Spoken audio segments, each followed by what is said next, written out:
কিরে বল্টু, কোথায় গিয়েছিলি দোস্ত? কোথাও না রে দোস্ত, এই তো একটু নদীর পাড়ে গিয়েছিলাম ঘুরতে। অনেকদিন ঘোরাঘুরি হয় না, মনটাও ভালো না, তাই আর কি একটু নদীর পাড়ে গিয়েছিলাম। তো এত তাড়াতাড়ি ঘোরা হয়ে গেল? হলো আজকের মতো। মা বলেছিল যাওয়ার সময় কিছু বাজার করে নিয়ে যেতে, বুঝলি, তাই একটু বাজারে যাব। তাই নাকি? তুই আবার বাজার করা শুরু করলি কবে থেকে? বাজারে জিনিসপত্রের দাম কি হারে বেড়েছে জানিস তুই?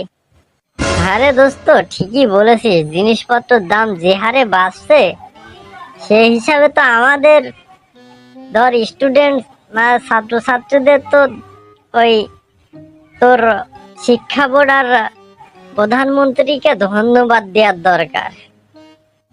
কেন কেন? জিনিসপত্রের দাম বাড়ার সাথে শিক্ষা বোর্ড আর প্রধানমন্ত্রীকে ধন্যবাদ দেওয়ার কি আছে?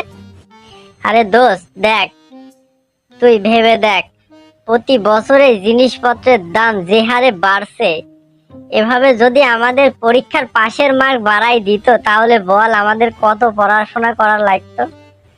কিন্তু দেখ, আমরা আমাদের দাদার দাদা, তার দাদা থেকে শুরু করে এখন পর্যন্ত আমরাও সেই আগে থেকে যে 33-এ পাস ছিল সেই 33-এই পাস করে আসছি। 33 কোনো রকম পেলেই হয় পাস। এই পাশের মার্কটা কেউই বাড়ায়নি, কোনো সরকারই বাড়ায়নি। এদিক দিয়ে তাই সব দেশের যত সরকার এখন পর্যন্ত হয়েছে সবাইকে ধন্যবাদ দেওয়া উচিত কিনা বল সকল স্টুডেন্টদের। হ্যাঁ রে বল্টু, তুই ঠিকই বলেছিস। তোর মাথায় যে এত বুদ্ধি, আমার তো জানা ছিল না।